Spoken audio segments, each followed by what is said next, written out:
Chris. We're so excited to be here this morning. We're gathered on a truly historic day for our community, a day that could not have been reached alone, which is why I want to begin with gratitude.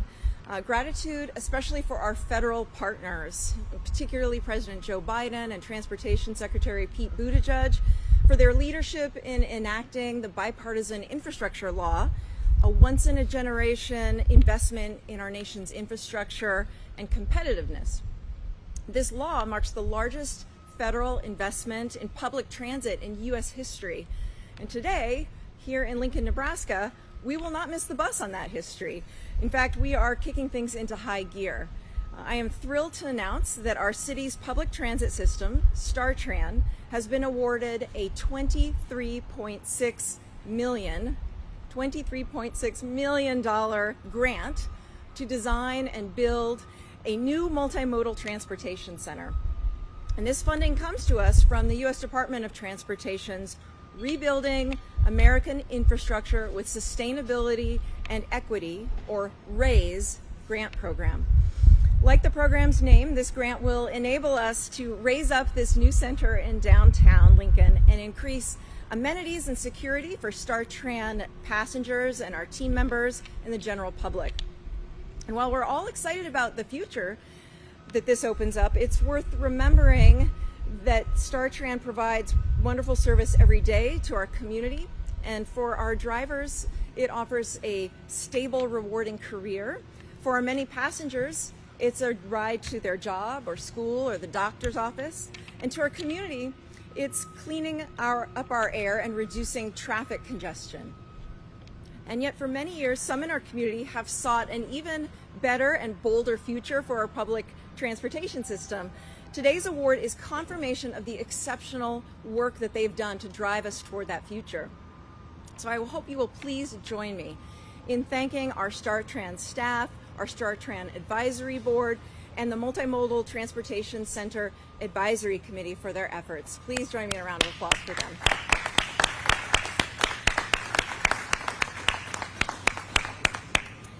Getting this transportation center off the ground has been a concerted focus of mine since I became mayor.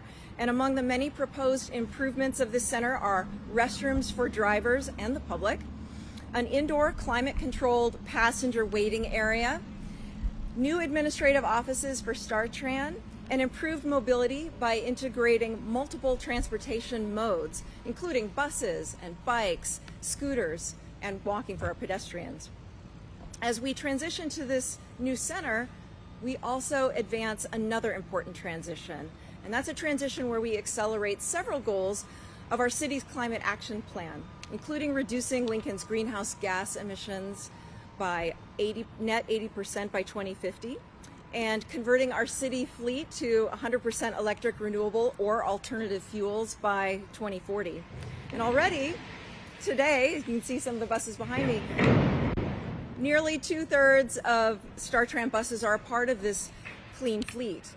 And this new center will play a pivotal role in meeting this goal, a goal that also enhances our passenger experience, improves working conditions for our bus drivers, and helps our city save on gas and maintenance costs. Now, here to talk about this exciting grant and what the funds are intended for here in Lincoln is Lincoln Transportation Utilities Director Liz Elliott, who I'd like to welcome up to the podium. Liz, congratulations.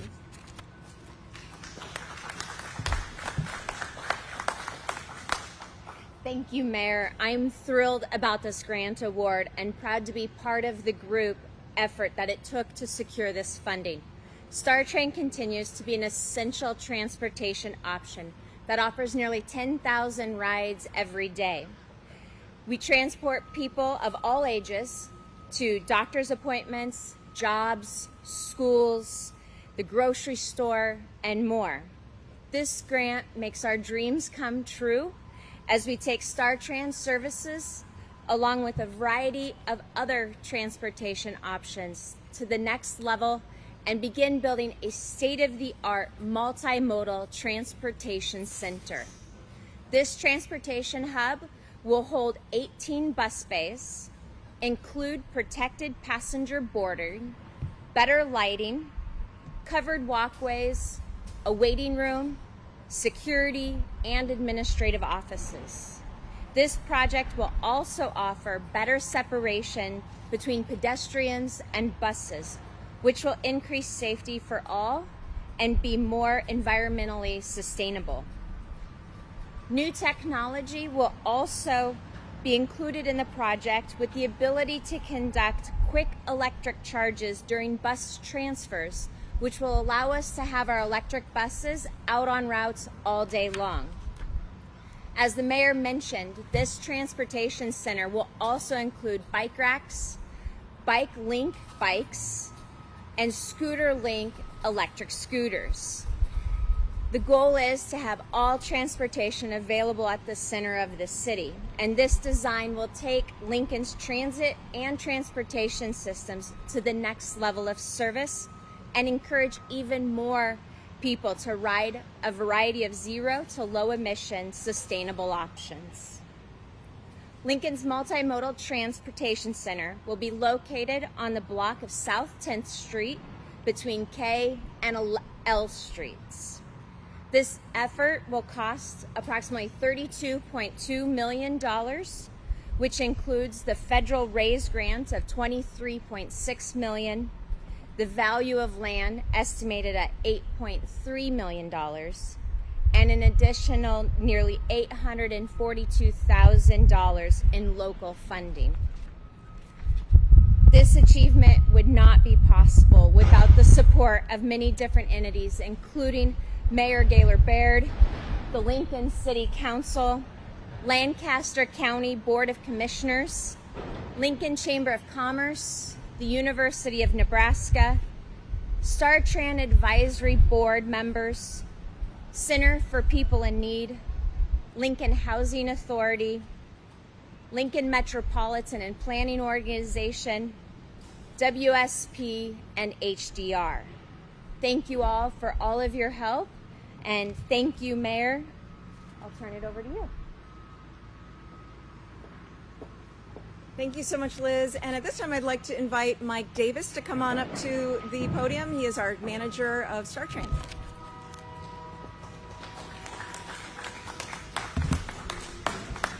Thank you, Mayor. Speaking from my heart, this grant truly means so much to our department and to StarTran. These funds will go towards this important project that will continue to strengthen our economy by enhancing access to jobs and education.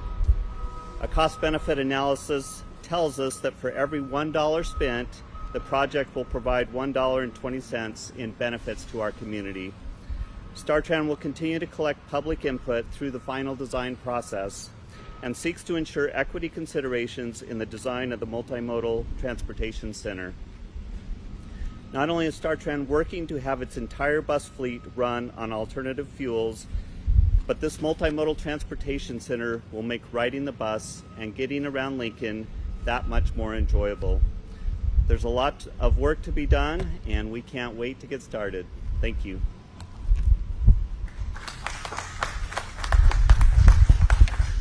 Well, thank you so much for your leadership, Mike, and to your team at StarTran.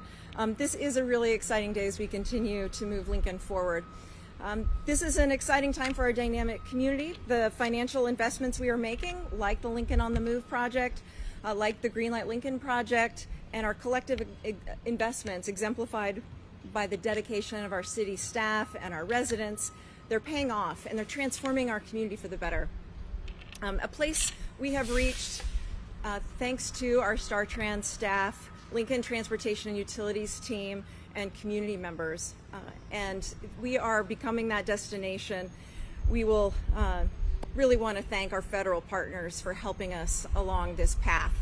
And with that, I'd like to open it up for any questions from the media. Yes. Oh, good question. Liz? We hope to begin the design stage next year in 2023, and then hopefully start construction in 2024 and potentially be done by the end of 2025. Yes, we will absolutely have public participation during the design stage of this.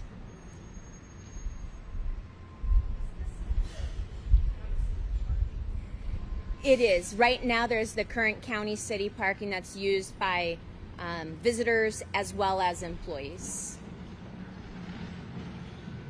And the proposed concept right now does include including the parking. So although during construction we'll have to move things, ultimately the parking will remain.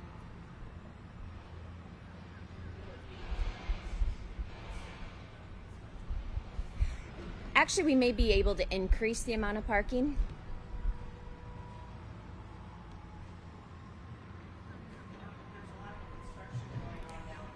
Right. And here. Yeah.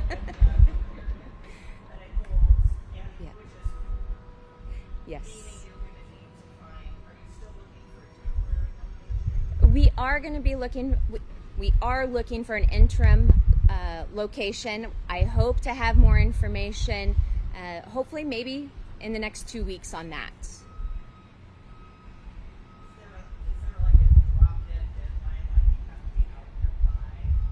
We don't have a drop dead deadline at this point. We continue to work with the developer, and we're trying to move as quickly as possible, but no specific deadline.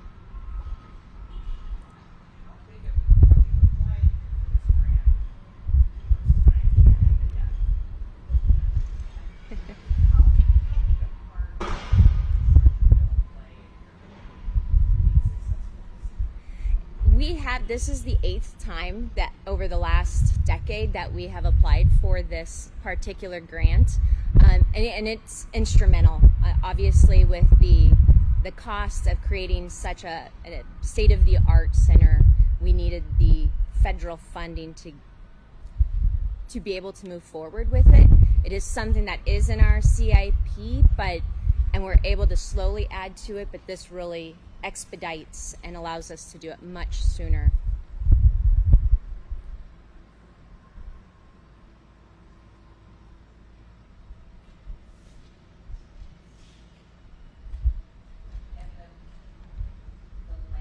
the land is co-owned right now, right? By the county and the city. Correct. So we have to pay off the parking. Is the garage paid off? Is it owned outright? Right. All of that will be worked out with the county board and the Public Building Commission, with the city.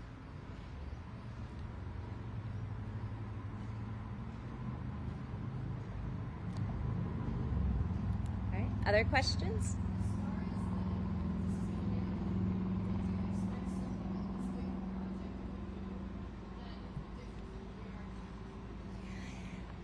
Oh. It's one of those that just makes you want to kind of jump up and down, because the possibilities and the potential is huge, I think, for the entire community, because public transit, especially as we're coming out of the pandemic, really helps revitalize, helps get people back to jobs. With the rising costs of fuel, this will play a huge role for many people. But the additional part is it's right in the center of the city, so it's close to the university. It's easier to access for those who live down here. And so we're hoping, and we believe that this will be a huge asset. It will also, with all of the housing going up around that area, it will allow for additional parking for those locations and those residents as well.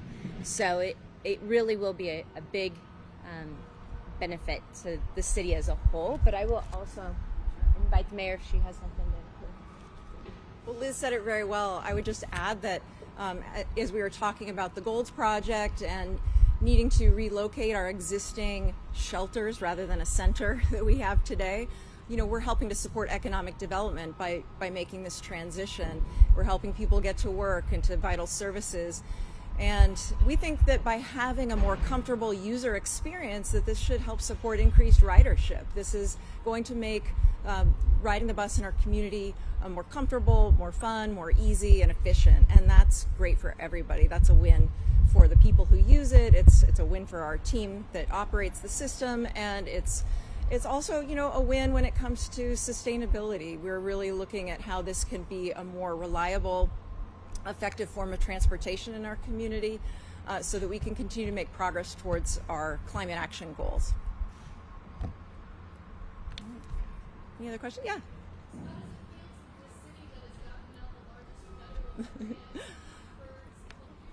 You know, if I knew how to do a cartwheel, I would do one. That's how it feels. This is a big deal. We're really, really grateful. We're so thankful to our federal partners for getting this law enacted and making these additional resources possible. We're really, really proud of our StarTran team. I mean, Liz was being modest, and while the law has been an essential part of this, our team has worked so hard. They have met, after we've had unsuccessful grants, they've met with the folks at the Department of Transportation via Zoom to go through our grant applications, what was strong, what needed improvement, and continued to iterate and improve so that we could get to a win like this today. And this is a big win. What changes need to be made? What made this Yeah. Yeah. I know that one significant change was location. Previous locations were deemed, not ideal. Liz, do you want to talk about any other changes? Thanks. I think the other aspects was really trying to partner with different needs within the community. So we also had a big emphasis this year and priority on the climate initiatives, because StarTran is really ahead of the game on the alternative fuel and the zero emission buses. That did give us a leg up. We also, because of the years of effort and dedication put into this, we are farther along in the planning stage and really had a solid proposal that we could give to USDOT that was obviously a very strong contender, and we're happy for that. All right. Any other questions? All right. Thank you all for being here today and helping us celebrate this huge milestone. So thank you.